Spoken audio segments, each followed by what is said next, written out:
So delighted to be joined by Dave Coldwell. A fantastic night of boxing. How do you view tonight's card?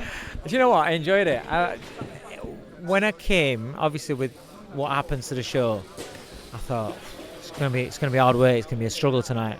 And do you know what? It delivered. We had exciting knockouts. We had prospects looking the business. Somebody to get excited about in Ed Hardy, Taz Nadeem. Performances that you would expect, but could have been like tepid, awkward performances from Shakan Pitters. Shaquille Thompson looked good. I think it delivered. I enjoyed the show. So March 7th, your prospect Dan Howard is back out. Just how good do you think he can be? Mate, he is right now the best 154-pound prospect in this country. Don't care who's got who. Dan Howard's the best one out of them all at 154. How good can he be? I ain't got a ceiling on him yet. The kid's got an engine. He can box. He can make you miss. He can punch. He's fucking spiteful.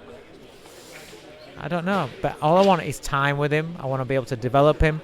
The kids, when you look at certain people, I'm not going to say who he reminds me of when I watched him at the beginning of his career, but it reminds me of somebody that went on to have an unbelievable career. And I think he's going to as well. And he's got the right attitude, right temperament as well. Is there any news on the rest of the Coldwell stable when we see them back out? I can't say it, but I've just been given a date for Stephen Cairns. I'm excited about that. So he'll be back out.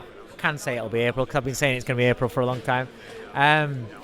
Ellis, I'm looking for another date. He'll end up boxing, I would imagine, on the next big Callum Simpson bill, but I'm looking for a date for him before that. And Hopi is 4 spars in after 15 months without sparring, so he's just getting back into it, and his progress has been really, really good. I'm really, really happy for him. This week's been outstanding, but it's a long way back for him because 15 months without getting punched in the head, without punches coming your way, takes a lot of adjusting to get back, So yeah, Lerone Richards, I'm waiting on his management for a date. Hopefully that's going to be about April. He's at light heavyweight now. You've got Shakan Pitters, who's going to fight for European. Lerone will take first defence, no problem. If we don't get something else, so we'll see. And then to finish off, I can't speak to you without talking about the February 22nd card. Such a massive. Are you going? Yeah. I'm going. You're going. It's going to be an incredible card. So just the main event and co-main event. If you can't, obviously you're working it, so I don't know whether you can give predictions, but just kind of a preview of the fight. I can predict, but I don't mean I'm going to get it right. That's how good the fights are. Dubois versus Parker. You think, Dubois is going to run straight through him. But then Parker's tricky. He knows how to get off the line. He knows how to fiddle you about and nullify you and spoil, grab you, walk you back. And he's sharp puncher himself. So does he frustrate Dubois and make Dubois start making mistakes if Dubois is not getting his punches off early? Don't know. Or does he run straight through him? I don't know. The rematch better be Evan Bivol. Going into the first one, I thought Bivol. On the night, I thought Bivol won it, but it was one of those where it could have gone either way, so it's like, it is what it is. The rematch, I ain't got a clue, because I think both fighters are going to be better. I think Beterbiev, his knee injuries had more time to recover properly. He'll be able to have done everything in camp, whereas he'll have been restricted the first time round. I think Bivol will have more confidence because he's actually stood and tasted the fire. He knows what Beterbiev's about rather than this mythical monster. Not that he's a myth, but you have this in your head where he's a monster and you get in a ring with him. And if you take the punches, then when you go in, you're like, you can take the punches. So maybe you're a little bit more confident. You allow yourself to be let off the leash a little bit more. But then does that create more gaps for Beterbiev?